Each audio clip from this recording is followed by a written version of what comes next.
और वो कहता है मैं ऐसी मां का पुत्र हूं जिसका तन भक्त है और जिसकी आत्मा श्री कृष्ण है। मैं उनका पुत्र हूं, इसलिए मैं उत्सव मना रहा हूं। सबको लड्डू बांट रहे हैं, सबको माला पहना रहे हैं कि मैं ऐसी भक्तिमती मां का पुत्र हूं। मंत्रियों ने जाकर के राजा को यह बात बता दी कि वो तो उत्सव मना रहे हैं। बात सुनकर के राजा को क्रोध आया और अपने पुत्र पर ही चढ़ाई करने के लिए उन्होंने सेना तैनात कर दी। यहां से प्रेम सिंह को पता चला पिताजी लड़ने के लिए आए मुझे नष्ट करने के लिए, तो वह भी पूरी सेना लेकर तैयार हो गए। बोले कि मैं मातृ भक्त के भक्ति रूप की रक्षा के लिए अपने प्राण गंवाने पड़े गवा दूंगा, लेकिन जीवन भर ये तो रहेगा कि मैं एक भक्त का पुत्र हूं। लोगों के समझाने पर दोनों में युद्ध शांत हुआ, नहीं तो युद्ध करने वाले थे। राजा उसी रात आमेर को प्रस्थान कर गए। आमेर पहुंचते ही उनको पता चला, लोगों ने आकर के बता दिया, वो ऐसे नाच रही थी, ऐसे बाल कटवा दिए उन्होंने, ऐसा रूप हो गया उनका। संत महात्माओं को दूर दूर से पकड़ के ले आती हैं, स्पर्श में भी लज्जा नहीं करती हैं।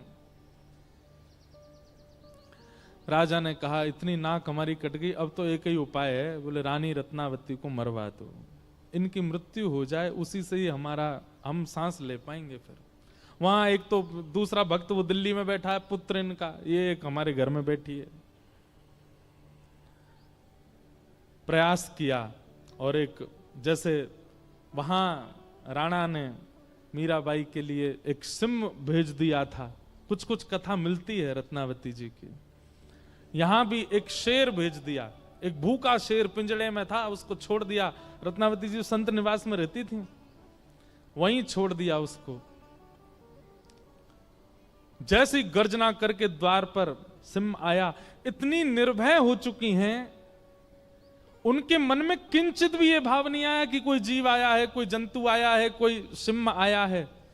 धाड़ सुनते ही चित्त नेत्र बंद हो गए और तुरंत मन में भाव आया, ओहो प्रहलाद की रक्षा करने के लिए नृसिंह रूप धारण किया था हरि ने, वही आए हैं। आज मेरे हरि नृसिंह बन के आए हैं। दौड़ करके मंदिर गई, माला लेकर के, तिलक लेके, पूजा थाल लेकर के, और पहुंच गई। सब लोग दूर खड़े खड़े देख रहे थे, अब ये झपट्टा मारेगा, अब ये देखना रत्नावती को नष्ट कर देगा। रत्नावती जी गई, जाकर के पहले तो दंडवत प्रणाम किया, और दंडवत प्रणाम करके उस सिंह के चरणों को ही देखते रही, मुख नहीं देखा। क्योंकि भागवत जी में ऐसा वर्णन है कि श्री प्रहलाद जी ने नरसिंह भगवान का मुख नहीं देखा था, चरण ही देख रहे हैं। समीप जाकर के तिलक किया, बिल्कुल हाथ भी नहीं कांप रहे उनके, माला पहनाई, आरती करी और नैवेद्य पधरा दिया। सब लोग देख करके अचंभित रह गए और रानी रत्नावती के नेत्र सजल। बोले मैं जानती हूं आप सिंह बन के आए हो, अब मैं बहुत दूर नहीं हूं, कल कुर्म बन के आओगे, फिर कच्छप बन के आओगे, धीरे धीरे धीरे धीरे यही स्वरूप आपका त्रिभंग लली में परिवर्तित हो जाएगा, और एक दिन मेरे सामने साक्षात मेरे श्याम सुंदर होंगे। ये तो प्रारंभ है, मैं समझ गई हूं। पहले आप संतों के भेष में आते थे, अब आप नृसिंह रूप में आए हो। अब कल आप कुर्म बनोगे, फिर कच्छप बनोगे, और फिर एक दिन मेरे श्याम सुंदर बनोगे। ये तो रत्नावती हैं जो कि सिंह में ठाकुर जी को देख रही हैं। वहां हमारे नामदेव जी महाराज, वो तो भूत में ठाकुर जी देख रहे थे। भूत आ गया सामने, बार बार रूप बदलने लगा।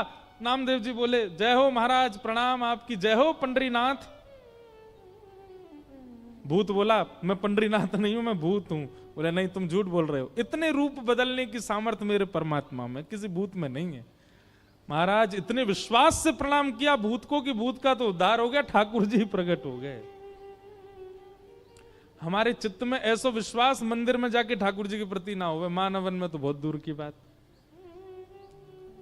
वैसे ये चरित्र सुनकर के हमको एक छोटी सी बात मन में आती है कि जिनको सिंह देख करके भय नहीं लगा, कभी हमारा भजन चल रहा हो और भजन के बीच में कोई ऐसा जीव आ जाए सन्मुख, जब मुझे छिपकली से बहुत डर लगता है। मेरे को मन में आया सच में रत्नावती जी का चरित्र पढ़ते कि उनको सिम से भय नहीं लगा, हमको छोटी सी वो जीव से डर लग जाता है। अब इस भय पे काम करना चाहिए, क्योंकि हमने उसको जीव दृष्टि रखी है, इसलिए उससे भय लगता है। उसके प्रति भी ठाकुर जी की दृष्टि हो, पर पता नहीं क्यों उसके प्रति होती नहीं हमारी ठाकुर जी की दृष्टि। सब में ठाकुर जी दिख जाते, छिपकली में ना देखें बस।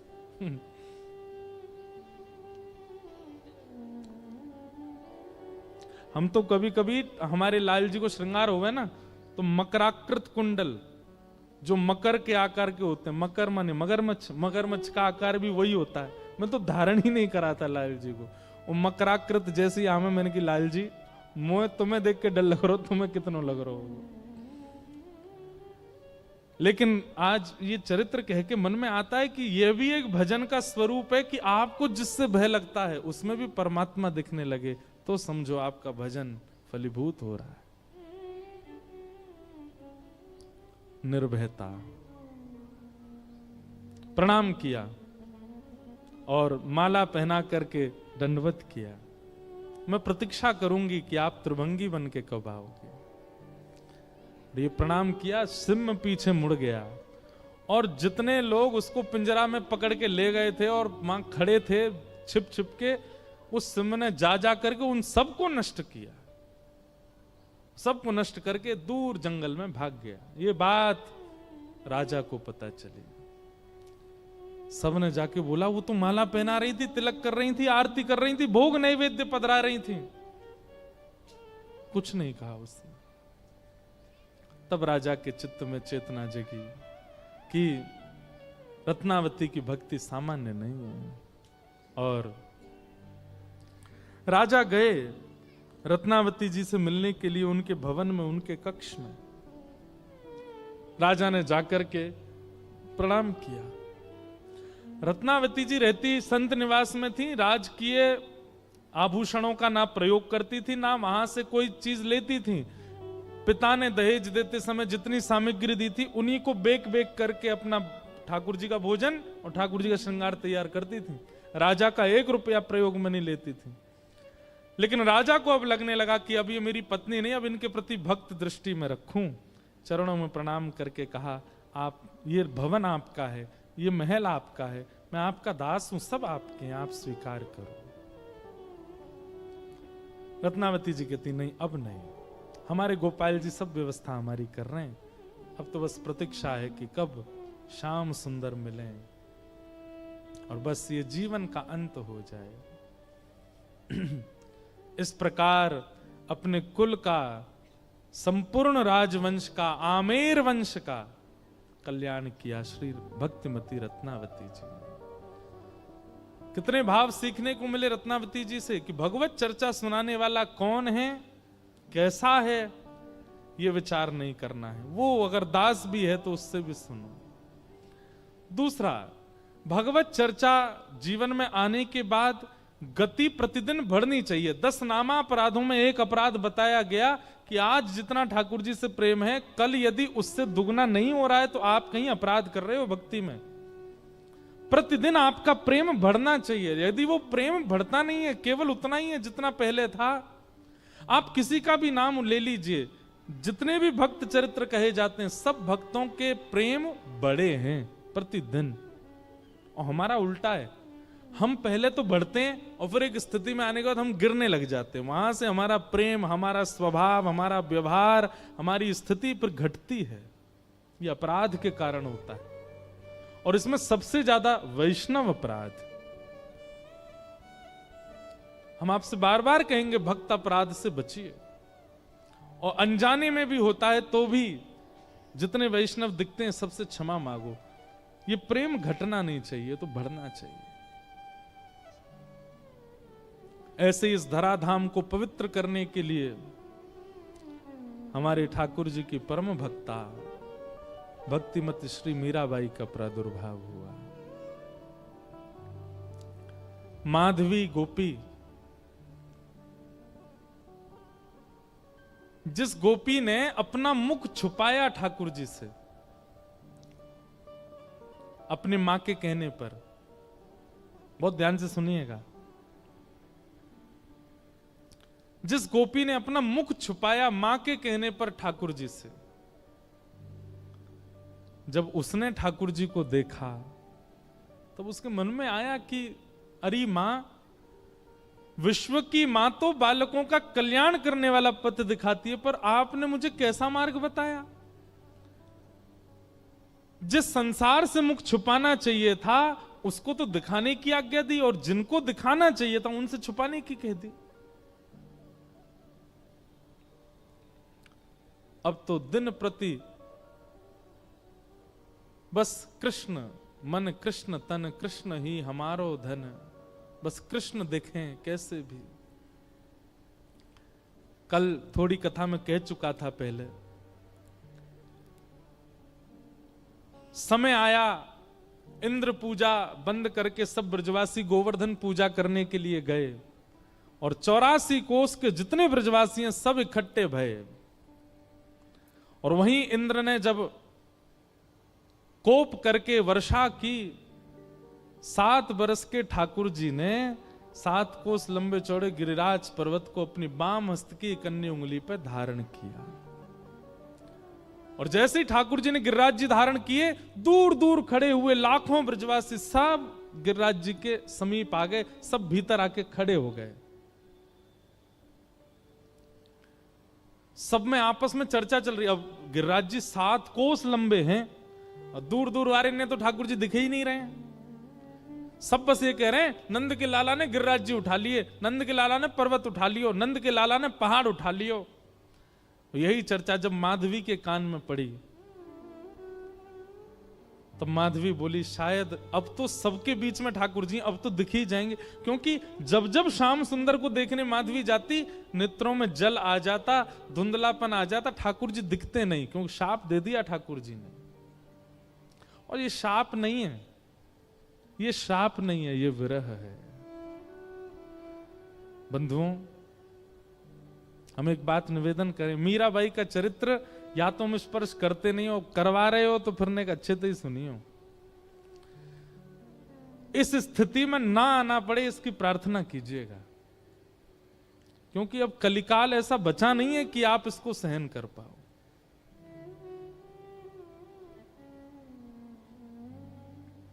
ठाकुर जी दिखते नहीं है मीरा को, माधवी को, लेकिन आज सोचने लगी सबके बीच में ठाकुर जी खड़े, यहां तो मैं छुप के देख ही लूं उनको, शायद दिख जाएं। और अनेक प्रयास करके दूर से जैसे तैसे भीड़ छांटती भई मीरा, माधवी, मीरा उनका कलयुग का नाम, माधवी द्वापर का नाम। माधवी जैसे ही पहुंची, त्रिमंगलली श्याम सुंदर अपने बाम हस्त की कन्नी उंगली के नख पर गिरिराज जी धारण करके खड़े हैं, अपने दाहिने हस्त से मुरली अधर पर रख करके और कोमल उंगलियों से सुंदर बीच बीच में ध्वनि बजा रहे हैं।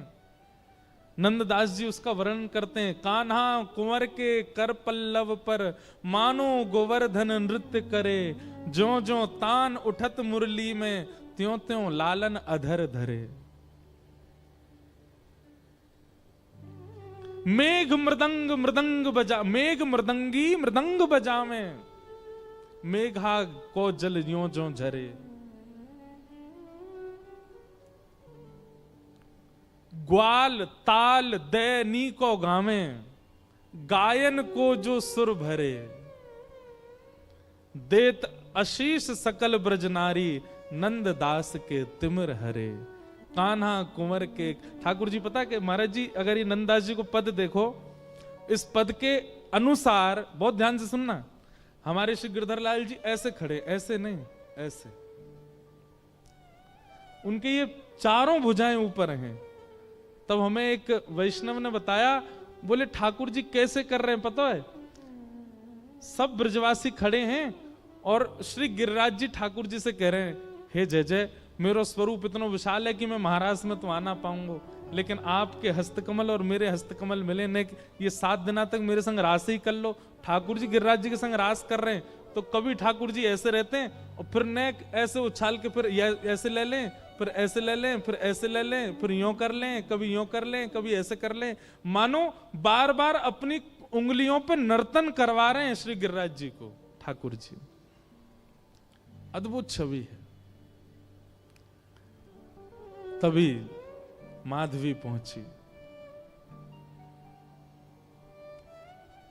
जैसे ही ठाकुर जी के समीप पहुंची है, उस स्थान पर पहुंची जहां ठाकुर जी खड़े हैं, जैसे ही नेत्र भर के ठाकुर जी को देखने का प्रयास किया, जल भर आया नेत्रों में। मानो जैसे कोई धुंध आ गई हो, खूब मीड़ रही है, अपनी आंखों को मीड़ मीड़ के लाल कर लिए हैं, लेकिन ठाकुर जी दिख नहीं रहे हैं। आज पीड़ा असहनीय हो गई माधवी की।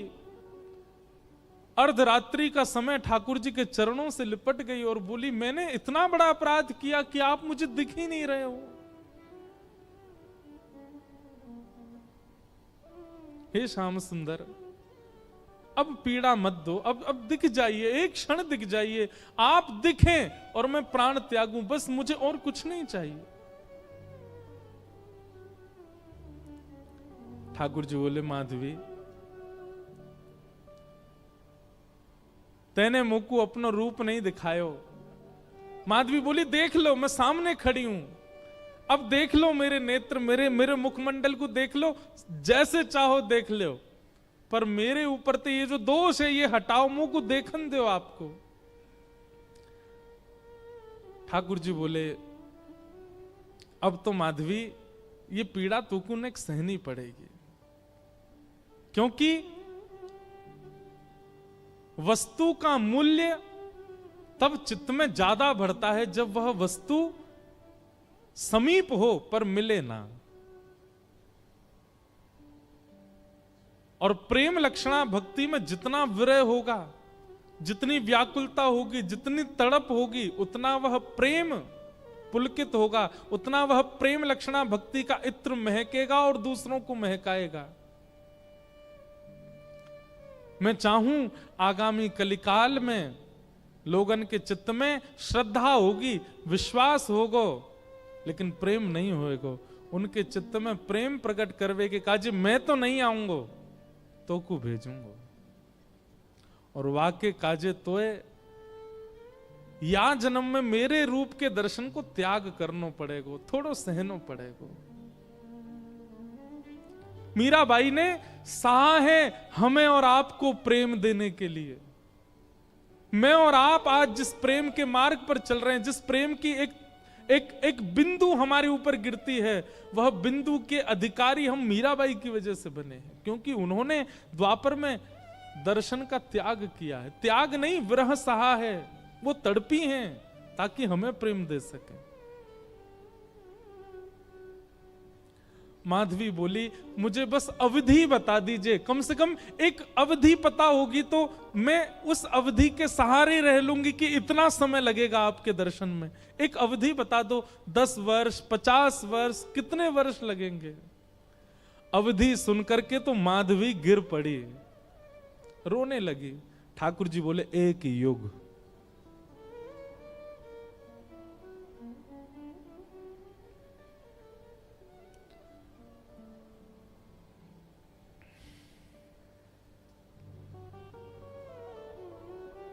हम क्या विरह सहते हैं जीवन में, किस लिए रोते हैं ठाकुर जी के आगे? क्या विरह दिया कहां उन्होंने हमें, जो माधवी को दिया? एक युग का विरह। इतना विरह तो किसी गोपी को भी नहीं मिला, इतना विरह तो किसी ब्रजवासी को नहीं मिला जितना विरह माधवी को मिला है। एक युग का विरह।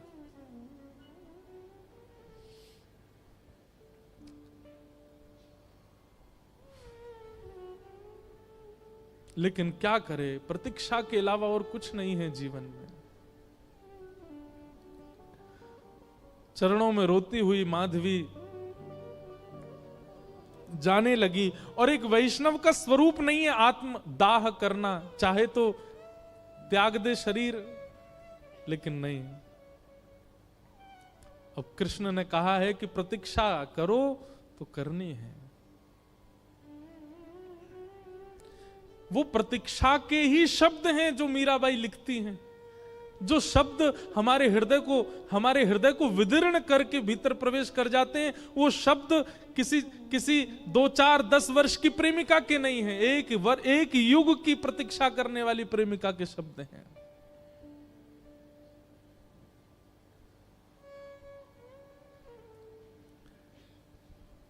प्रतीक्षा कर रही है और द्वापर युग का विश्राम हुआ, माधवी का पांच भौतिक देह विश्राम हुआ, कलिकाल का प्रारंभ हुआ। और इसी कलिकाल में जैसे गंगा प्रकट होने से पूर्व कहती है कि मुझे धारण करने लायक है कोई पृथ्वी में, तब हिमालय ने अपनी गोद पसारी। ऐसे ही ऐसी प्रेम लक्षणा, ऐसी प्रेम की पराकाष्ठा स्वरूपा वो माधवी, उनको धारण करने वाला कोई वंश है।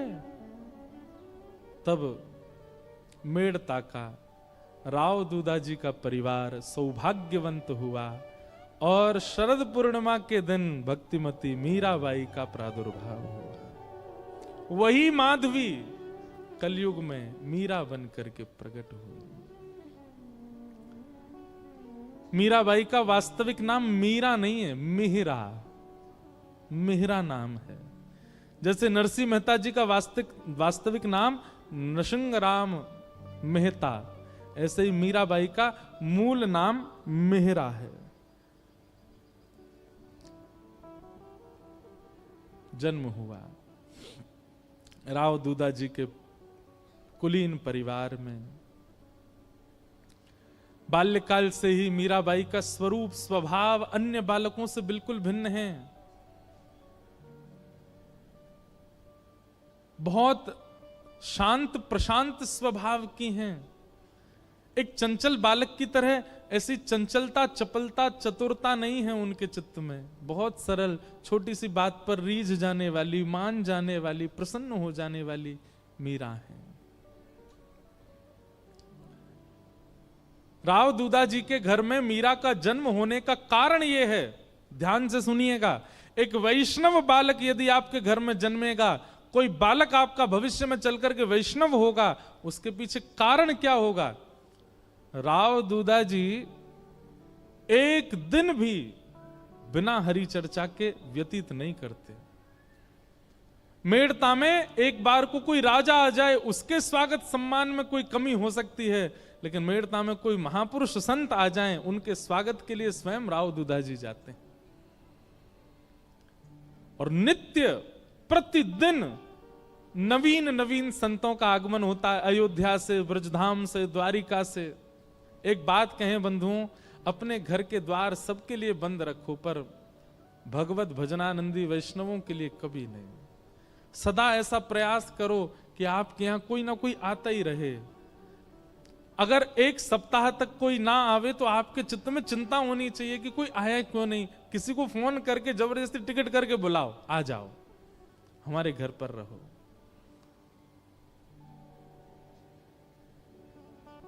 उनके भजन के जीवाणु घर में होते हैं, उसी से ही बालकों में भक्ति भाव प्रकट होता है। मीरा को ऐसे ही नहीं भेज दिया है राव दूधाजी के यहां, क्योंकि उनके यहां नित्य सत्संग होता है। वर्षों से, मीरा के जन्म से पहले से ही नियम है सत्संग का। धीरे धीरे मीराबाई बड़ी होने लगी, कथाएं सुनती हैं। जोशी जी कथा सुनाने के लिए आते हैं, मीराबाई सुनकर के प्रसन्न हो जाती हैं। प्रश्न पूछती हैं, ऐसे ऐसे प्रश्न पूछती हैं कि जोशी जी ही स्तब्ध हो जाते हैं। मीराबाई का स्वभाव ऐसा बताया गया कि कोई पूछता कि आप कौन हो, तो मीराबाई अपना परिचय ऐसा नहीं देती कि मेड़ता नरेश महाराज राव दूधाजी की मैं पौत्री हूं, बल्कि अपना परिचय ऐसे देती हैं, परम गौभक्त संत सेवी, परम सत्संगी श्री ठाकुर जी राधा माधव की नित्य लीला, नित्य सेवा में प्रवीण श्री राव दूधाजी की मैं पौत्री हूं। वो कभी ऐसा परिचय नहीं देती हैं कि इतने बड़े राजा घराने की मैं पुत्री। ये गुण भागवत में लिखा है कि परम भागवत कभी भी अपने उच्च कुल, अपनी जात, अपनी आदि आदि के प्रभाव में नहीं रहता। मीराबाई ऐसी।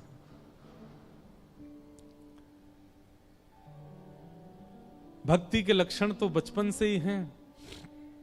बस कोई बीज में जल देने वाला मिल जाए जिससे उसको राह मिले वृक्ष बनने की। एक दिन ढोल नगाड़े ताशे बज रहे थे। मीरा दौड़ी दौड़ी अपनी मां के पास गई। मां, ये क्या हो रहा है? कौन सा उत्सव मन रहा है? तो मां ने कहा, मीरा, ये बारात जा रही है, एक लाली का ब्याह हो रहा है, उसका पति जा रहा है अपने परिवार के साथ नाचता गाता हुआ, ब्याह करके उसको अपने घर ले जाएगा। मीरा कहती है, ऐसे दुल्हा सबके लिए आते हैं? बोले हां, सब कन्या का ब्याह होता है, सबके दुल्हा आते हैं। अच्छा, तो मां मेरा भी ब्याह होगा? हां, तेरा भी ब्याह होगा। जैसे तेरे बापू सा हैं, ऐसे ही तू भी ब्याह करेगी और फिर तेरे बालक भी उनको बापू बोलेंगे और तू उनकी मां होगी, तेरा भी ब्याह होगा। मीरा सोच में है और कहती है, मेरे बींद कौन होंगे फिर? मेरा ब्याह किससे होगा? कौन होंगे मेरे बींद? छोटी सी कन्या ऐसे सवाल पूछे तो मां तो उसको मजाक में ले लेती है। अरे मीरा, ये कोई समय है, अभी थोड़ी बड़ी तो हो जा, कभी और कार्य में लगते हैं, कभी और मीरा की तो वो चिंता का विषय हो गया कि मेरे बींद हैं कौन और वो कब आएंगे मुझे लेने। बार बार बस यही पूछती है, मेरा किससे ब्याह होगा, मेरा किससे ब्याह होगा, मेरे बींद कौन है। एक दिन हार के मां ने मीरा को गोद में लिया, पूरे दिन चिल्लाती रहती है, ये तेरे बैठे कमरे में मुरली हाथ में लिए, त्रिभंग लली, ये जो स्वरूप है, ये गिरधर, यही है तेरे बींद।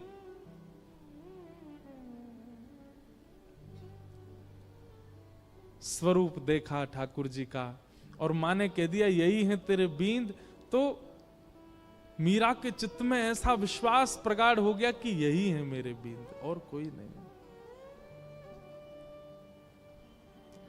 अब तो मीरा की स्थिति ऐसी हो गई, वो कक्ष में जब जाती है तो ठाकुर जी की ओर भी बहुत झुकी हुई नजरों से देखती है, ज्यादा मतलब व्यवहार ऐसा करने लगी कि मानो सच में ही ये उसके बींद हैं।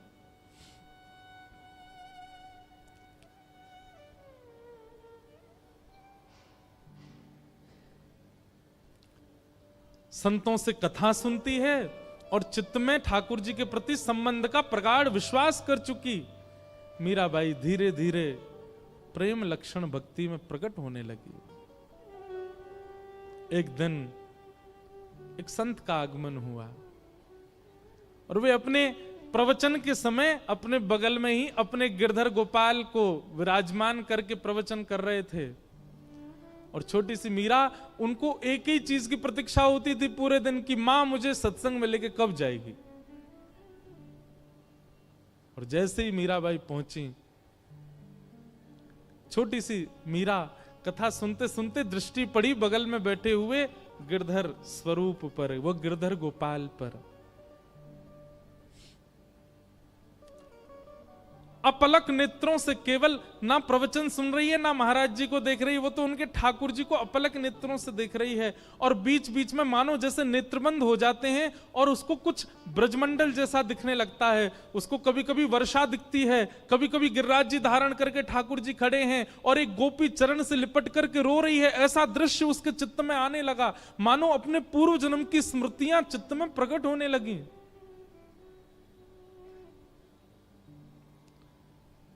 ठाकुर जी ने माधवी से कहा था, एक संत के माध्यम से मैं तेरे पास आऊंगा और मेरी खूब सेवा करना। माधवी को थोड़ी थोड़ी स्मृति आ गई मीरा को, और जैसी स्मृति पूर्ण हुई, कथा विश्राम हुई, नेत्र लाल हैं, अश्रु गिर रहे हैं नेत्रों से, और अपनी मां को पकड़ के कहती है, मां ये कौन है? मां कहती है, ये महात्मा है, कथा सुना रहे हैं, साधु जी हैं। नहीं, ये नहीं, इनके बगल में जो बैठे हैं वो कौन है?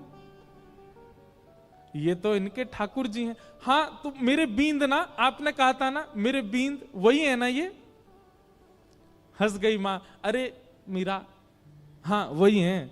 तो मेरे बींद आ तो गए मां, अब मेरा ब्याह करा दो। अरे अभी तेरी उम्र नहीं है मीरा, तो मैं बड़ी हो जाऊं तब करा देना, पर तब तक मेरे बींद को घर में ही रख लो, मैं इनको पास में रख लूं अपने। बालपन की वो बातें सबको नहीं भाती हैं। प्रणाम करने के लिए मंच पर जब गई, मीरा के नेत्र सजल। महाराज जी ने पूछ लिया, अरे बिटिया क्यों रोती है? मीरा कहती है, ये मेरे हैं, ये आपके साथ आए हैं, इन्होंने मुझे वचन दिया था ये एक साधु के साथ आएंगे, ये मेरे हैं, आप इनको मुझे दे दीजिए।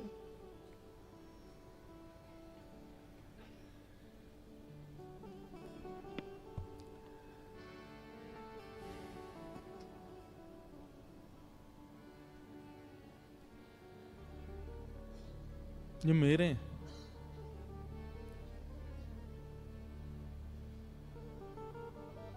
कोई अपने ठाकुर कैसे दे सकता है किसी को? और वो भी पूजा के ठाकुर जी हो तो दिए भी जाएं, लेकिन जिनसे स्नेह प्रेम के लाड़ के ठाकुर जी, वो किसको कैसे मिल जाएंगे? पहले तो छोटी बालिका समझ करके महात्मा हंस गए, लेकिन जब कहने लगी ये तो मेरे हैं, जिद करने लगी, तो महात्मा भी प्रेमी थे, व्याकुल हो गए, अपने ठाकुर जी को हृदय से लगा के तुरंत चले गए वहां से। मीराबाई कहने लगी, संत बुरे नहीं है, माता पिता बुरे नहीं है, आप ही मेरे पास आना नहीं चाहते हो। अरे और कितनी प्रतीक्षा कराओगे? मैं कब से प्रतीक्षा करती हूं, अब आ तो गए हो एक महात्मा के द्वारा, अब आ क्यों नहीं जाते मेरे पास? मां डांटती है, पिताजी डांटते हैं, सब घर के लोग समझाते हैं, पर मीरा की एक अलग जिद है। एकांत में बैठी रहती है, ना खाती है, ना पीती है, ना खेलती है, बस चिंतन करती है और रोती रहती है।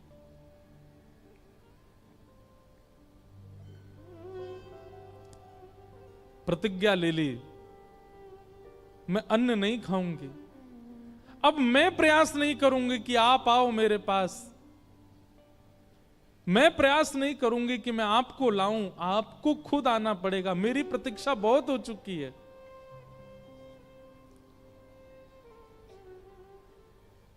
वहां महात्मा ठाकुर जी की सेवा शयन करा करके जैसे शयन में गए, ठाकुर जी उनके स्वप्न में आ गए, और स्वप्न में आकर के बोले, बाबा आपने मेरी खूब सेवा करी, खूब मेरे 56 भोग लगाए, खूब मोकू लाड़ प्यार कियो, खूब मोकू डुलायो, इतनो भाव से मेरी सेवा करी बाबा, पर अब आपकी सेवा पूरी है गई।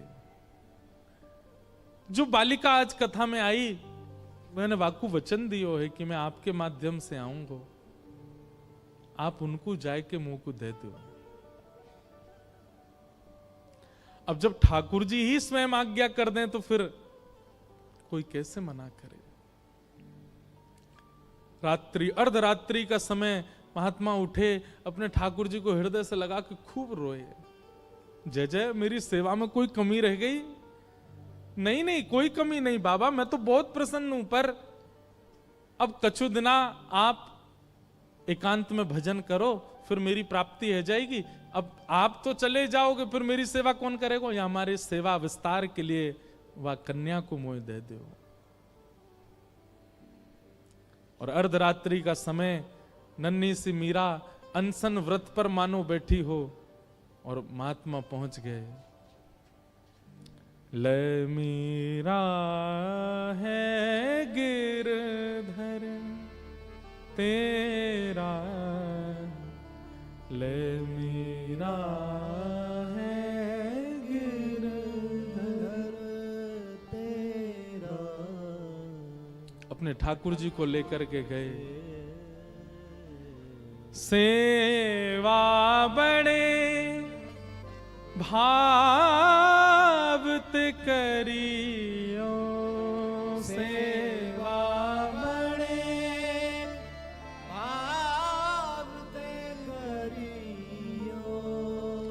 रखियो नाने नाने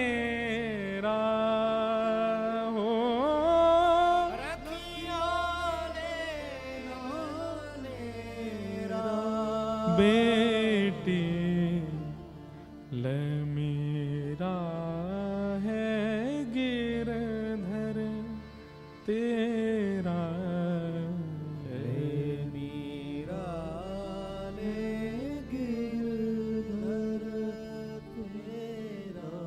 मीरा के चित्त में पीड़ा भी हो रही है और वो नाच भी रही है।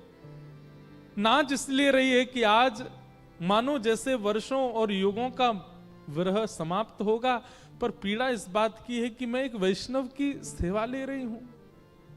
उन महात्मा के नेत्रों के आंसू मीरा को बहुत, ये एक वैष्णव का स्वरूप हो जाता है। वो स्वयं पीड़ा में रहना मंजूर रखता है, पर अन्य किसी वैष्णव की पीड़ा देख नहीं पाता।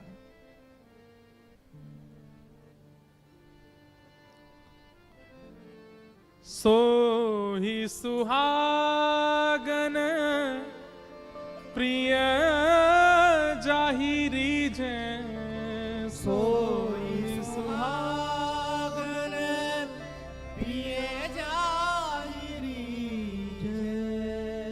तू सुहागन है बेटी। ये पहले मुझसे रीझे थे, मेरे पास आए, लेकिन अब ये तो से रीझ गए हैं। मैं अपनी तरफ से नहीं दे रहा हूं, ठाकुर जी ने आके मुझे आज्ञा दी है कि वो तोते सेवा कराना चाहें।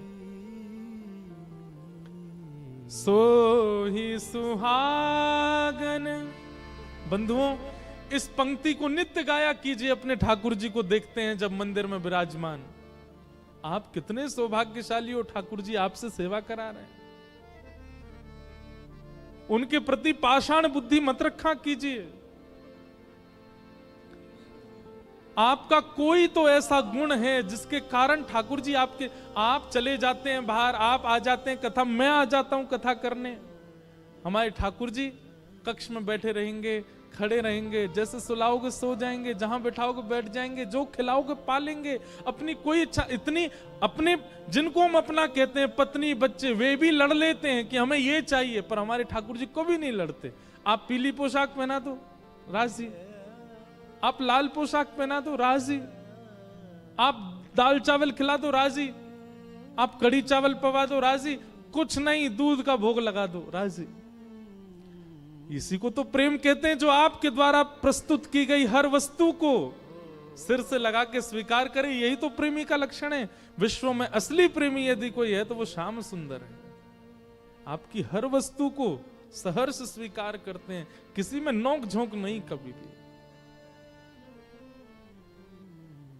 सो ही सुहागन प्रिय जाहि रीझे, सोई सुहागन प्रिय जाहि रीझे। कैसा तेरा मेरा हो, कैसा तेरा मेरा बेटी ले मेरा है गिरधर तेरा।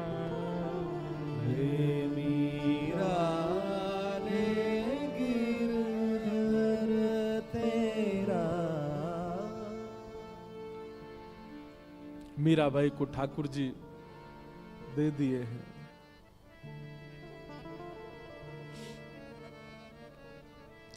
चले गए महात्मा।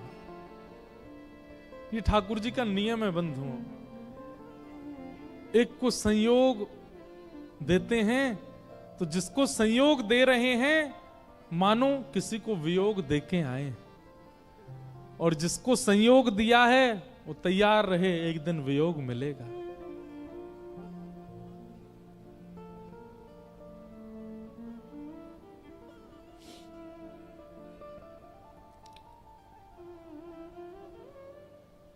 इसीलिए हमारे अष्ट सखा कहते हैं, यह धन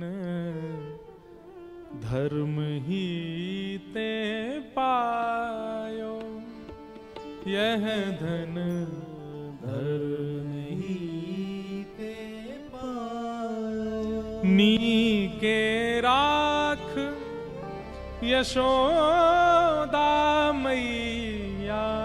नीके हम सब यशोदा हैं। यशोदा मैया। नारायण घर आयो। नारायण घर आयो। यह धन धर्म ही ते पायो। अब तो मीरा बस आनंद में रहती है, प्रसन्न रहती है, झूमती रहती है, मानो अब इससे बड़ा सुख उनके जीवन में और कुछ नहीं है, आनंद है। और तभी मैं बहुत सूक्ष्म सूक्ष्म मुख्य मुख्य भाव सुना रहा हूं। बस एक अवस्था हो गई मीराबाई की, प्रेम तो चित्त में खूब है, परंतु एक संकट का एक मानो बादल मंडरा रहा था मीराबाई के ऊपर। क्यों? अब मां, पिता, घर के सब बड़े सदस्य और राव दूदाजी तो पधार चुके हैं। मीरा बहुत रोई जब दादाजी गए, क्योंकि वही थे जो भक्ति मार्ग में लेके आए मीरा को। संकट इस बात का है कि अब सब चर्चा करते हैं कि मीरा का ब्याह करो। एक दिन मीरा अपनी मां से लड़ने लगी, मां आप मेरा किससे ब्याह कर रही हैं? अरे मेवाड़ के राजा, मेवाड़ के राजकुमार राजा भोज, तुम जानती हो उनका पराक्रम, तुम जानती हो उनका बल, तुम जानती हो उनका ऐश्वर्य। अपनी मां से मीरा कहती है, तो फिर ये कौन है जिनको बचपन में आपने मेरा बींद बताया था? अरे बालापन की बात है, बचपन में ऐसी तू जिद कर रही थी इसलिए बोला। बोले मां आपने तो ऐसे ही बोल दिया, परंतु मैं तो चित्त में घर करके बैठी हूं कि यही मेरे बींद हैं और मेरा स्वभाव व्यवहार सब कुछ वैसा ही है। आप अपनी बात से कैसे मुकर सकती हैं मां? चुपचाप तैयार हो जा, तुझे देखने वाले आ रहे हैं। कौन समझे विरह वेदना। मीराबाई बैठी है अपने ठाकुर के सामने, मंदिर में ही बैठी है, कुछ विशेष श्रृंगार नहीं किया है। तभी भोजराज और पूरा परिवार सब आए।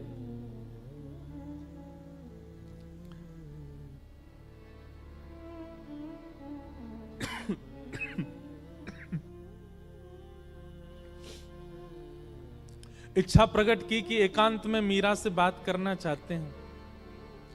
मीराबाई बोली, मेरे लिए तो एकांत मेरे ठाकुर जी का स्थान है, जो बात करनी यहीं बैठ के कर लो। सब चर्चा हुई, मीराबाई ने स्पष्ट कर दिया, एक पत्नी जो धर्म का निर्वहन करती है, अगर वो अपेक्षा आप मुझसे रखते हैं और मुझसे ब्याह करना चाहते हैं, तो मैं पहले ही आपको स्पष्ट कर दूं कि मैं उन सब धर्म के निर्वहन में बिल्कुल अपूर्ण हूं, मैं नहीं कर पाऊंगी। आप अपने परिवार में सबसे कह दीजिए मैं उस योग्य हूं नहीं, वो तो मेरे परिवार वाले चाहते हैं, इसलिए मैं आपसे चर्चा कर रही हूं। नहीं तो एक स्त्री का जो धर्म होता है पति के प्रति, ससुराल के प्रति, उन सबको, मैं तो अपने घर के प्रति कोई धर्म नहीं निभा पाती एक पुत्री का। इसलिए मैं आपसे पहले ही स्पष्ट कर देती हूं कि एक पत्नी का धर्म मैं नहीं निभा पाऊंगी।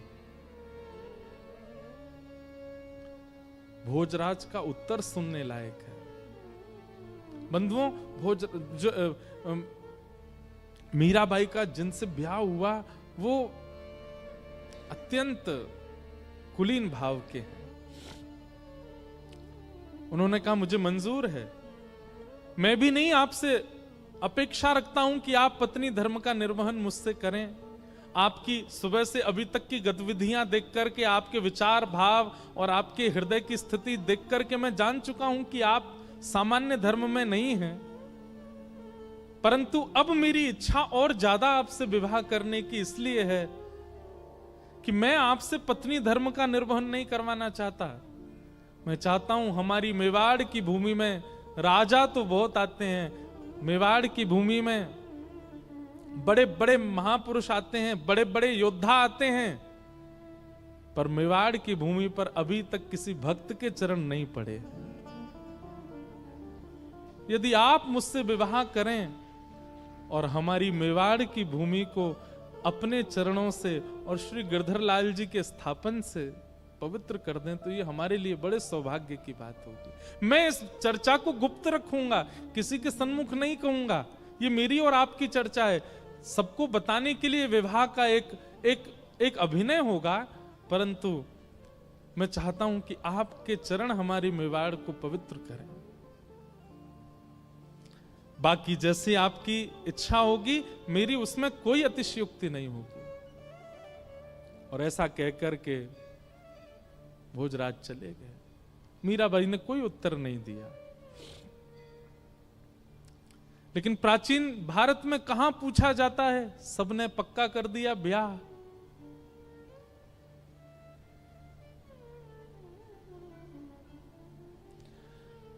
मीराबाई एक संत से जाके कहती है कि कभी अगर हृदय में बहुत वेदना होती हो और अपने प्रियतम को बतानी हो तो उसके लिए कोई उपाय है? तब एक संत ने कहा, तुम पत्र लिखा करो और वृंदावन जाने वाले किसी व्यक्ति के हाथ वो पत्र भेज दिया करो।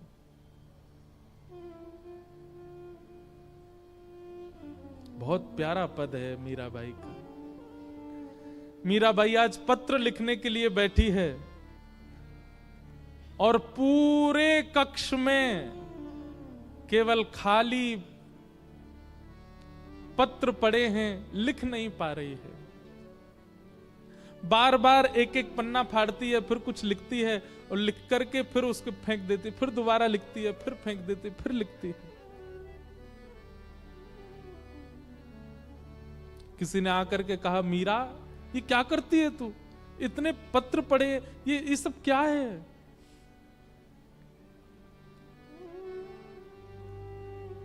पत्तियां मैं कैसे लिखूं, लिखी ही न जाए। पत्तियां मैं कैसे लिखूं, लिखी ही न जाए। पत्तियां मैं कैसे लिखूं, लिखी ही न जाए। पत्तियां मैं कैसे लिखूं, लिखी ही न जाए। क्यों?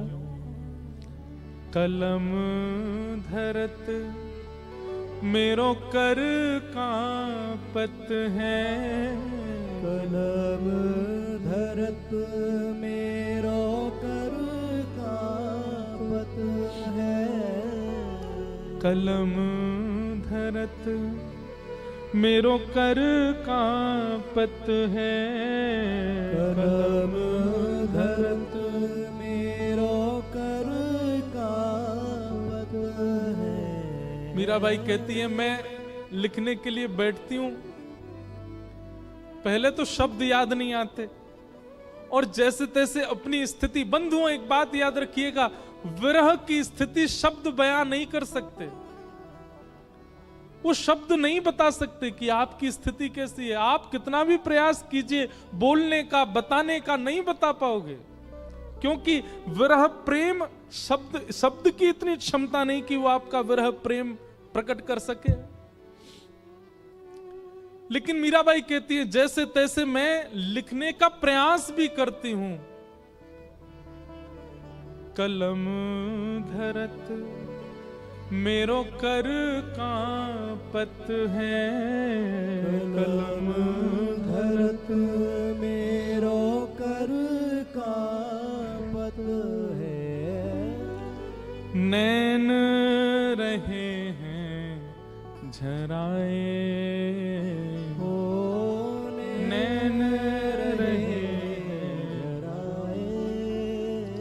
और जैसे तैसे लिख भी देती हूं तो इतने नेत्रों से अश्रु गिरते हैं कि जो लिखा सब बह जाता है।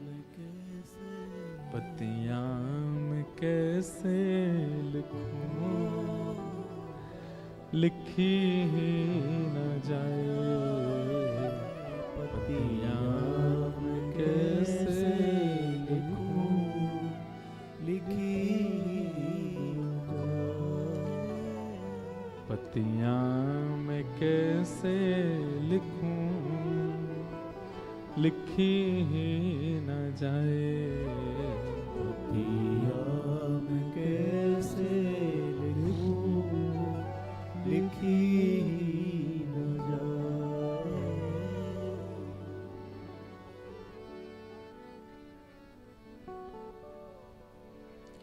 मीराबाई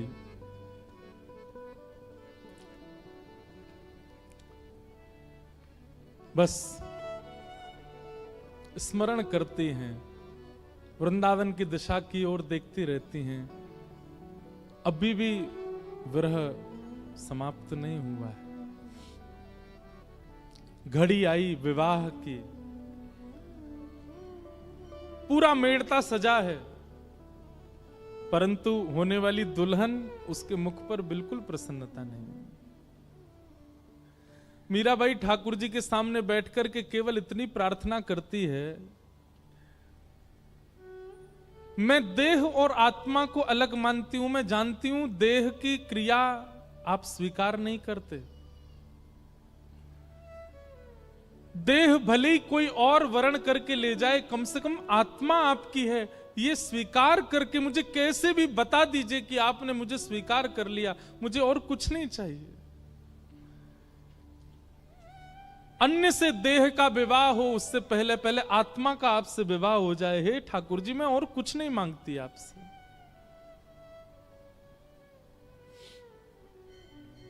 रात्रि में मीरा रोते रोते सोई हैं और तभी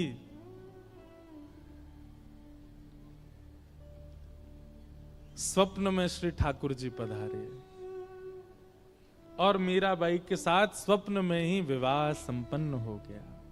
ठाकुर जी ने विवाह किया। प्रातः काल का समय, पूरे घर में शादी की तैयारियां चल रही हैं। मां दौड़ी दौड़ी मीराबाई के कक्ष में गई, अभी तक मीरा उठी नहीं है। जैसे ही भवन में प्रवेश करके भीतर देखा, एक नवीन शादी का जोड़ा पहने हैं, हाथों में मेहंदी रची हुई है, मांग में सिंदूर भरा है, गले में सुंदर ऐसा अद्भुत मंगलसूत्र पहन रखा है, यहां तक केवल चूड़ियों से अलंकृत हाथ हैं। अद्भुत श्रृंगार और प्रसन्न मुद्रा में मीरा सोई है। मीराबाई के विवाह के लिए जो पोशाक मंगाई गई है वो तो दूर रखी है, ये एक नवीन पोशाक, और ऐसी पोशाक की मेड़ताओं ने भी कभी नहीं देखी होगी।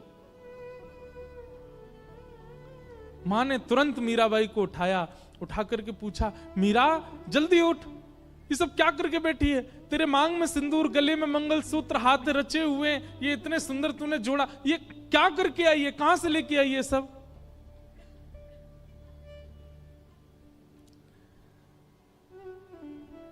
मीराबाई जोर से हंसी, अपना मां का हाथ पकड़ के कहती है, माई सपनानु वरना दीनानाथ, दीनानाथ,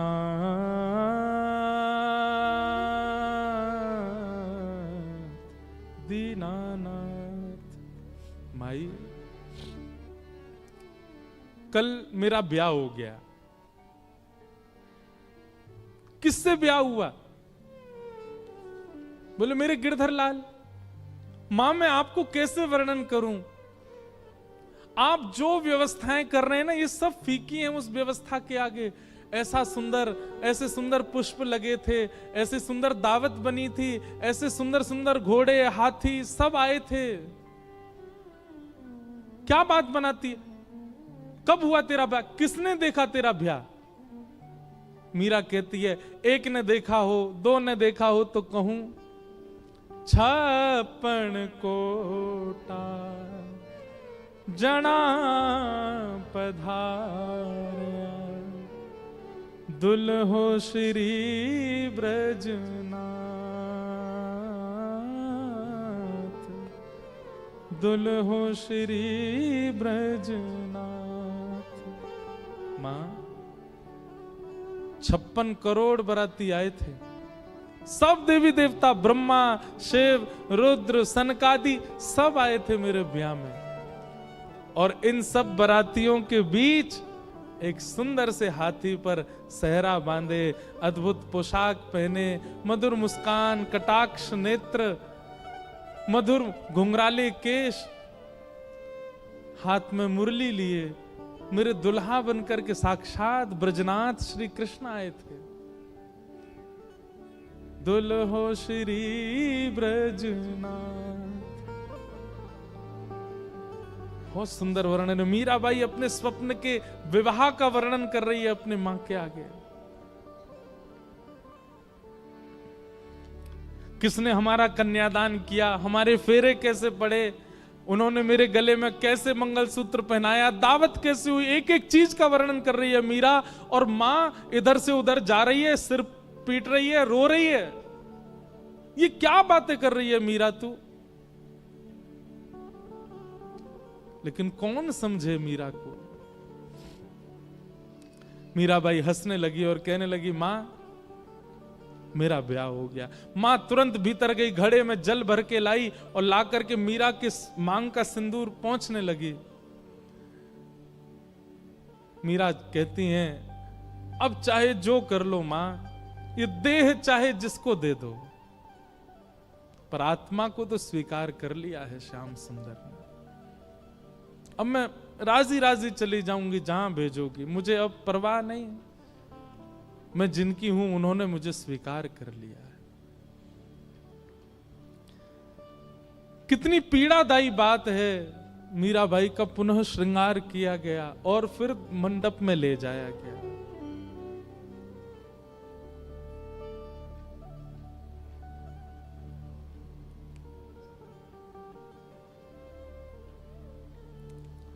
रो तो रही हैं, लेकिन किसको समझाएं, कोई समझ नहीं रहा है। और फिर विवाह हुआ। और विवाह के बाद जब मेवाड़ को जाने लगी मीराबाई, अपनी मां से जाकर के केवल कहा, मां ने कहा तेरे लिए मैंने ये दे दिया, इतने बक्से दिए हैं, इतने सोने चांदी हीरे जवाहरात आदि आदि सब भेज रही हूं, बिल्कुल परेशान मत रही हो। मीराबाई कहती हैं, सब रख लो, बस मेरे गिरधर लाल दे दो, उनको लेके चली जाऊंगी, मुझे इन सब की आवश्यकता नहीं। एक अश्रु बिंद नहीं है मीरा के नेत्रों में विदाई के समय।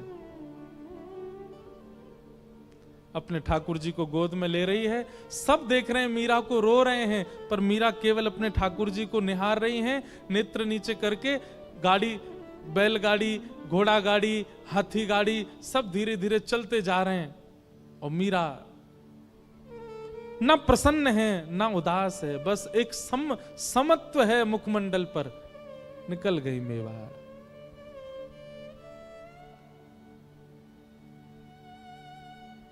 मीरा का प्रेम कौन कह सकता है? इस तुच्छ मुख से कितना कहें उनका प्रेम। केवल त्याग है पूरे जीवन में और कुछ नहीं। आ गई